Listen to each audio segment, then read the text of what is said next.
நம்ம வீட்ல ஒரு ஆளால புட்டு சாப்பிட்டதே இருக்க முடியாது அப்படின்னு சொல்லியிருந்தாங்க. சரின்னு சொல்லிட்டு நெஸ்ட்டு போயிருந்தேன். நெஸ்ட்டு போயிருக்கும்போது இது பார்த்த உடனே ரொம்ப நல்லா இருந்தது. ரொம்ப சின்னதா கியூட்டா இருந்தது. புட்டு செய்ற பாத்திரம் தான். எனக்கும் வந்து இது எப்படி பண்ணணும்னு சொல்லிட்டு ஃபர்ஸ்ட்டு தெரியவே இல்ல. அதுக்கப்புறம் யாரையோ புடிச்சு இது எப்படி செய்யணும் என்னன்னு சொல்லிட்டு அலசி ஆராய்ஞ்சு பார்த்துட்டு மறுநாள் காலையிலேயே வந்து புட்டு செய்ய ஸ்டார்ட் பண்ணிட்டோம். நம்மகிட்ட ராகி பவுடர் இருக்கு. ஸோ நான் ராகி பவுடர்லயே இன்னைக்கு புட்டு செய்ய போறேன். இந்த புட்டுக்கு எப்பவும் காம்பினேஷன் கடலைக்கறி தான். ஸோ கடலைக்கறி எப்படி செய்யணும்னு சொல்லிட்டு எப்பவும் போல மம்மிக்கு தான் கால் பண்ணி கேட்டு அதே ப்ரொசீஜர தான் இன்னைக்கு செய்ய போறேன்.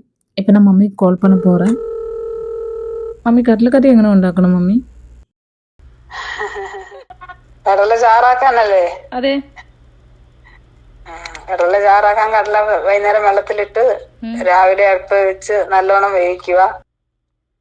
அவ்வளோதான் மம்மி சொல்ல சொல்ல நான் ப்ரொசீஜர் வந்து ஸ்டார்ட் பண்ணியாச்சு. கடலைக்கறி செய்யறதுக்கு என்னென்ன ப்ரொசீஜர் மம்மி எப்படிலாம் சொல்றாங்களோ, அதே மாதிரி தான் ஃபாலோ பண்ணி செஞ்சுட்டு வர்றது நானு.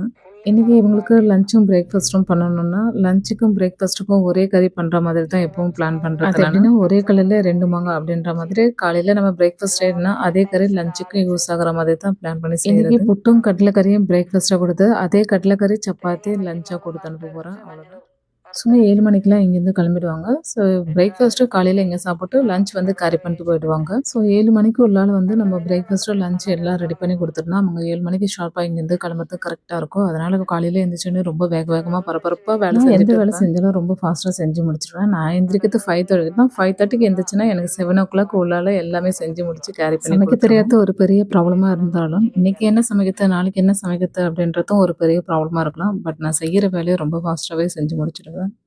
எந்திரிக்கிறதுலாம் ஒரு பீரியட் ஆஃப் டைம்ல ரொம்ப கஷ்டமா இருக்கும். பட் இந்த வேலைய இப்ப நான் எந்திரிச்சு செய்யும்போது என்னவோ எனக்கு ரொம்ப புடிச்சிருக்கு. நான் செய்ற இந்த வேலைய என்னோட கடமையா நினைக்கல. இத நான் ரொம்ப லவ் பண்றேன்.